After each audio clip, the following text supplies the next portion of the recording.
Hey there, fellow comic fans. As always, I'm Scott Harris King, and today I'm super excited because I've got a new Kickstarter coming on August 15th that I want to tell you about. This is a project that's very special to me. It's the Crimebuster 80th Anniversary Special. As you know, I'm a huge fan of Crimebuster.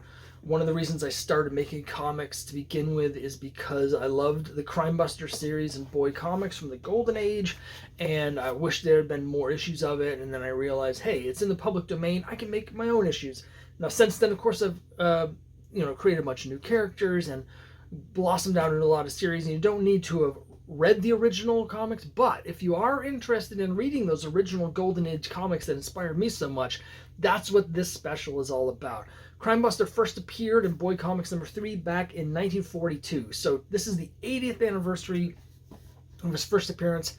I want to do something special, so what I'm doing is I'm putting out this Crimebuster 80th anniversary special. It's going to be a 100-page giant in the style that's classic DC 100-page giants from the 70s. So if you know those, if you're not familiar with those were books that DC would put out where there'd be like a new story. They had, whether it's Batman or Superman, whoever the main character was, there'd be a new story in the front, and then there'd be like 70, 80 pages of great reprints. And so that's what I'm doing here. So this is going to have several complete Crimebuster stories from the Golden Age of comics that I've personally selected as being either ones that I really like or that were influential on me, and specifically influential in the creation of my comic, The Crimebusters. And so that's going to be followed by a reprint of my comic, The Crimebusters #1. But I am mixing it up a little bit here. I wanted to really bring something cool to this.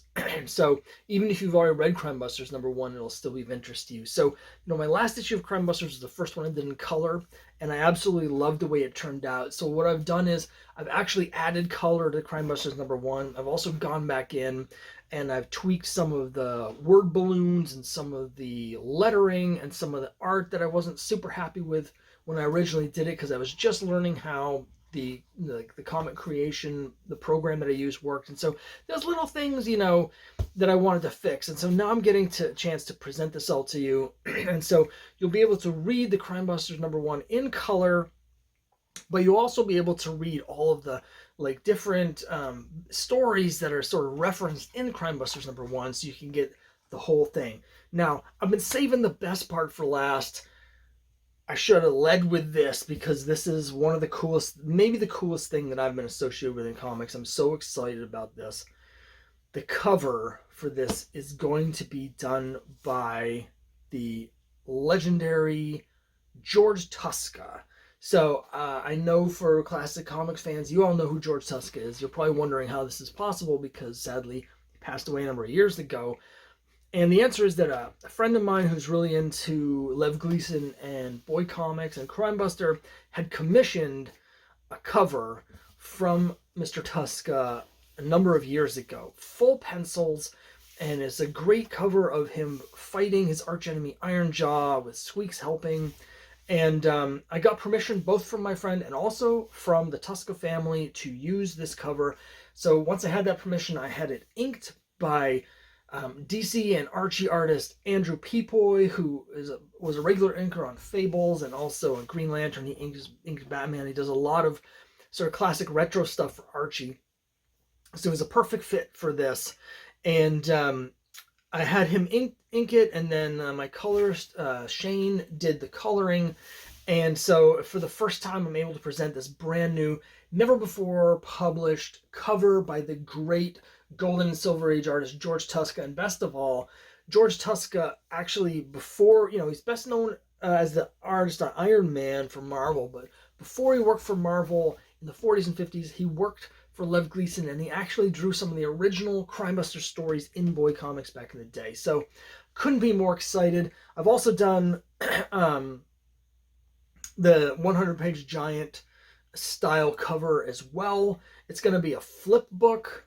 So this, if you want to read the Golden Age stories, it'll have the Golden Age cover, and you can read those, and then you flip the book over, and it's going to have my cover with the 100-page giant homage, and that'll have the Crimebusters #1 in color. There's also going to be a special artist's edition of the George Tuska version. So the front will be the image, but with no trade dress, so no logo, nothing, so you can just see it. And then on the back, instead of my cover, what's going to be on the back is going to be the original line art. It's going to be the inked, but before the coloring, before anything else is added, just a black and white original line art, so you can see the art in its like unvarnished, like pure form. So for people that are really big fans of Mr. Tuska or of Golden Age comics and stuff like that, you definitely want to get the artist edition. So both of these are going to be coming on a Kickstarter on August 15th. And of course, on August 15th, I will also be doing a live stream at 8 o'clock p.m. to celebrate the launch of the Kickstarter. So you can join me there live, where I'll be talking more about this project. And I'll be talking more about Crimebuster, and I'll probably be showing off some of my original Boy Comics issues to celebrate the 80th anniversary of his first appearance. So join me for that. And I'm so excited to be bringing this. I'm hoping to get some higher resolution images as well of those Golden Age stories. We're going to see if I can use some of the ones online, great. But I happen to own, as you know, a complete run of Boy Comics. So trying to figure out ways where I can get some scans or high resolution images of my copies to make sure that when you read this, it's the highest quality possible. I'm just trying to figure out how to do that without, ruining my copies. But if I need to, I will, because this is something is a very important project to me. So that's it. Talked a little bit longer than I meant to, but I just wanted to make that announcement. Have the links in the comments down below if you want to click on that to go to the pre-launch page, and you hit the notify me on launch button, and that'll make sure that as soon as it goes live, you're notified. And if you do want to get these, I would suggest getting them. This is a project that is a passion project for me, so I'm expecting to lose money on it. That means I'm not going to be able to print like a lot of extra ones. It's very expensive to print on demand 100-page comics. It's quite expensive. So particularly with the artist edition, I'll probably just be fulfilling the minimum orders that my printer requires, and I'm not going to be keeping a lot of extra copies of any of those. So if you want to get these, you want to get them when they come out. So that's it. Let me know what you think down below. Follow that link, click that notify me button, and all that sort of thing, and help me bring this great project to life and get Crimebuster out there to more people for his 80th anniversary. So thanks very much. I'll see you next time.